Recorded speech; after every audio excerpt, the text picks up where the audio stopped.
What's up mga kabit? Kamusta kayo guys? Marvin Favis here, and kung may extra time ka, konting kryptuhan lang. So ano sa palagay nyo guys, no? Na-approve na ang Bitcoin ETF. Ayan, sige, pwede natin pag-usapan yan ngayon. Let's go!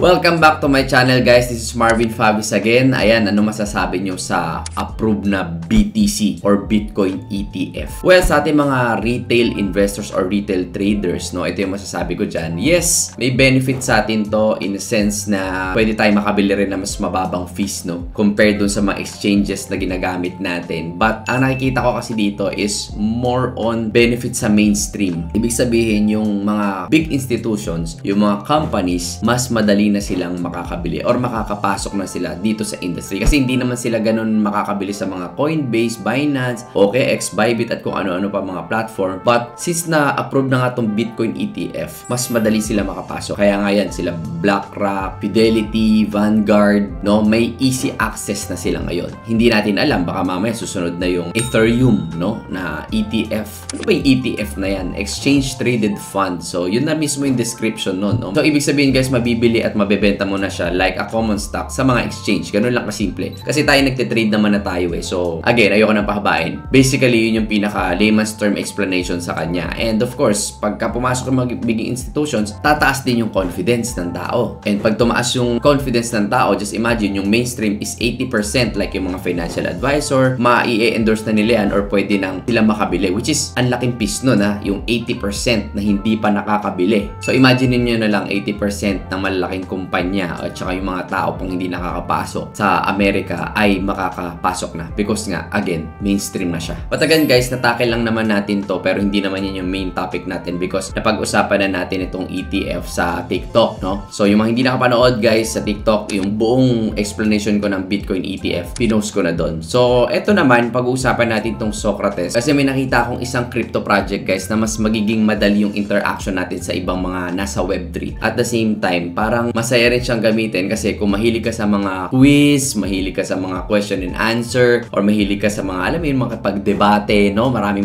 mahilig sa debate. Pwede nyo rin tong gamitin. At ang maganda doon, nakakapag-earn kayo ng rewards. And meron din dito mga pen, no? Yung NFTs dito is pen siya kasi nga, syempre, sumusulat ka, nagke-create ka ng mga questions mo, and then yung mga tao sa loob nun, ang maganda rito sa Socrates, nag-earn ka ng rewards, no? So, ayan nakalagay dito, guys, no? Let the world see different options. Ayan, i-zoom natin, no? Socrates is a cutting-edge company at the intersection of social media and blockchain technology. We are dedicated to revolutionizing the way people communicate and exchange ideas. Yun yung in-explain ko sa inyo kanina. And kung gusto nyong malaman, no, kung paano to ginagawa, papakita ko sa inyo later. But again, you can also download this sa App Store, Android, sa Google Play, at pwede rin sa web browser mo dito sa phone, dito sa PC. So ito guys, unlock your voice, embrace your inner Socrates. Yan, sa mga hindi nakakaalam ng Socrates, sino ba si Socrates? So kung nakinig kayo sa history nun sa school guys, no, isa siyang Greek philosopher na founder ng Western philosophy. Okay? Taga Athens yan. But anyway, hindi natin pag-usapan si Socrates. Ano ba tong platform na to? Our platform is built, okay? Built on a principle rewarding knowledge, sharing, and promoting dialogue with a mission to engage dialogue and foster community. Ayan, sorry, natatakpan ko pala siya. So, ano bang purpose nitong website na to, no? So, earn rewards for interacting and collect exclusive NFTs. So, meron din silang mga NFTs. Pwede nyo din check sa OpenSea yan. With robust privacy features and a transparent reward system, Socrates is redefining the social media experience for thinkers. So, kung hindi ka mahilig sa mga quiz, magbasa ng libro, sa mga history, or makipagdebate, mag-answer ng mga, alam mo na, yung mga application na gumagana yung utak mo. Ayan, nakalagay nga dito sa mga, para yan sa mga thinkers, debaters, and wisdom seekers everywhere. So join the awesome community to start acquiring NFTs that will bring your Socrates game to the next level. Ayan. So ganito yung itsura ng app nila, no? Come for the questions, stay for the debate. So kasi maraming tao dun sa loob, guys, no, na alam mo yun, may same sila ng gusto. Like ako, no? Siyempre, paminsan-minsan mahilig din ako sa mga ganito, mga question and answer. But mas madalas ako yung nasa labas, no? Mahilig ako mag-party, mahilig akong makipag-usap sa tao, mahilig akong sa field. Pero may mga tao talaga, guys, na gusto nila nagbabasa, gusto nila sa loob lang, gusto nila nagko-question and answer, nakikipag-debate. Ayan, yung mga bashers natin na nanonood ngayon, mahilig kayo sa debate, di ba? So pwede nyo rin tong gamitin. Joke lang, guys. So guys, papakita ko na sa inyo yung actual na web dito sa web, no, na pwede nyong silipin. Like ito yung app niya. So may mga questions dyan. Which military strategies do you think had the most profound influence on the course of history? So click ka lang ng answer mo kung sinong gusto mo. Si Sancho ba, Napoleon? Actually wala akong kilala dyan. Ang kilala ko lang si Alexander the Great. Anyway, so ito yung mga questions. Ito rin yung mga tao na sa loob. May mga reward dyan kapag gumagawa ka ng mga questions. And of course, maraming nagpa-participate doon sa iyong mga tanong na ginawa. So mapapansin nyo, nandito yung token. No? Ayan, no? Meron na siyang 2,845 na token or yung SOC token nila. By the way, kung gusto nyo makita yung mga pen nila, no, andun din sa OpenSea. So ganito yung itsura ng mga Pioneer pens nila, guys. Ayan, nakalagay, commencing on the 11th January, this significant development moves existing ERC. Guys, ERC20 pwedeng i-mint ito mga NFTs na to, ha, para makapag-participate din kayo and makapag-earn ng rewards. Again, this is a project, hindi natin alam kung tatagal siya sa industry dahil based on experience, maraming project na naging successful naman. Pero marami rin project, guys, na hindi naging successful. Kaya kung kayo ay nasa mundo ng crypto, dapat alam nyo na yan na merong mga project na pwedeng mag-fail. Kaya huwag ka magpapasok dito ng any amount kung hindi mo kaya yung risk sa crypto at hindi mo inaral ng maigi yung mga project na papasukin mo. Okay? So, you should always do your own research at wag ka maglalagay ng pera na hindi mo kayang mawala. Yan, guys, ang disclaimer natin. And speaking of doing your own research, ito na yung Medium. So, pwede nyong basahin muna kung gusto nyo mag-participate or hindi. But anyway, ito siya. Socrates, a simple path to rewarding knowledge. So, pwede nyong basahin ano-ano yung nandyan. May step 1, getting equipped. Okay? Pangalawa, participation.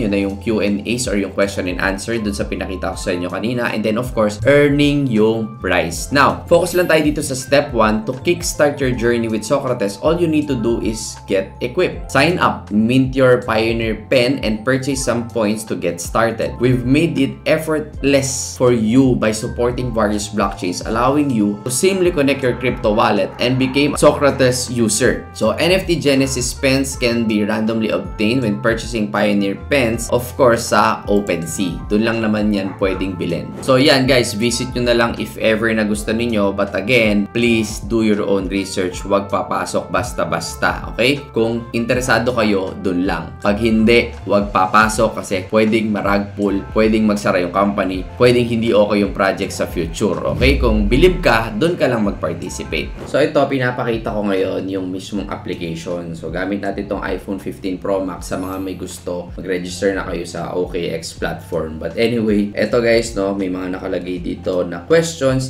If I were to pursue a hobby, what would it likely be? So ganito yan, no, halo-halo na mga creators and mga artists nandito sa loob. But punta tayo sa marketplace. Kung makikita nyo, may button dito sa lower right, no, pangalawa, andito yung mga ballpen na kasali. Or andito yung mga pwede nyong bilhin. May 9.7 USDT, no? May mga 9.8. So, depende siguro kung anong klaseng ballpen yung bibilin mo. Siyempre, ako, dito tayo sa mga 9.9 USDT. Marami kasing klase ng ballpen dito, no? Ito yung NFT na kailangan mong gamitin para magamit mo tong application na to. But, kailangan, of course, meron kang pambili, which is yung wallet nandito sa upper right corner. Click natin yan. Dito, guys, ha? Nakikita nyo na naglagay ako ng 11.56 USDT. Pambili natin ng ballpen. Now, dito naman sa baba, ayan, may airdrop din. Pwede nyong i-claim yan if you want. Magkakaroon ka ng SOC na token. Ayan, no? Claim airdrop. So, mamaya, papakita natin kung paano bumili, no? So, So, may airdrop, reward. Kunin mo lang yan kung gusto mo. But anyway, dito muna tayo sa marketplace. Try natin bumili ng ballpen. Ito yung ballpen na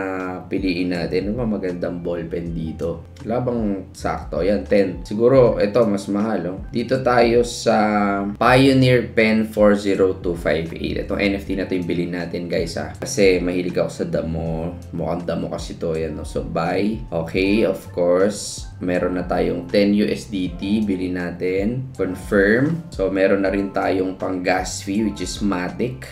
So, transaction in progress. Allow to access your USDT. Please approve in your wallet. So, nakalagay, Pioneer has been sold. Baka nabili na natin siya. No? So, check natin kung nasa atin na yung ballpen. So, guys, nakita dito na nabawasan na USDT natin. Malamang nasa atin yung NFT na yan. So, nakalagay dito, guys, na congrats, you have obtained introductory Pioneer Pen. Ito yung 10 USDT, no? So, ito yung contract address, Polygon done. So, ibig sabihin, pwede na natin siyang gamitin at pwede na tayong magsagot-sagot dito sa parang question and answer portion or sa quiz. And dahil meron tayong isang ballpen nakalagay dito, remaining time, 29 minutes dito sa may upper right.